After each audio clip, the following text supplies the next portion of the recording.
আচ্ছা, আমরা মানুষরা কেমন অদ্ভুত, তাই না? আমাদের কাছে যেটা নেই সেটার জন্য আমরা কষ্ট পাই, আর যেটা আছে সেটা নিয়ে আমরা খুশি হতে পারি না। কারো কাছে টাকা নেই, সেভাবে টাকা থাকলে সব ঠিক হয়ে যাবে। আবার কারো কাছে ভালোবাসা নেই, সেভাবে আরেকজন থাকলে জীবনটা আরো সুন্দর হয়ে যেত। কিন্তু মজার ব্যাপারটা কি জানো?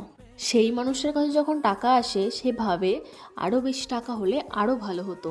আর যখন ভালোবাসা আসে সেই মানুষটা ভালোবাসার মূল্যই দিতে জানে না। আমরা সবসময় চোখ রাখি ওই দিকে যেটা আমাদের নেই, আর আমরা চোখ বন্ধ করে রাখি সেই দিকে যেটা আমাদের আছে।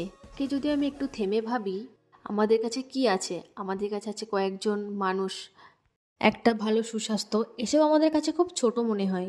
অভ্যাস করে ফেলেছি এগুলোকে অবহেলা করতে করতে।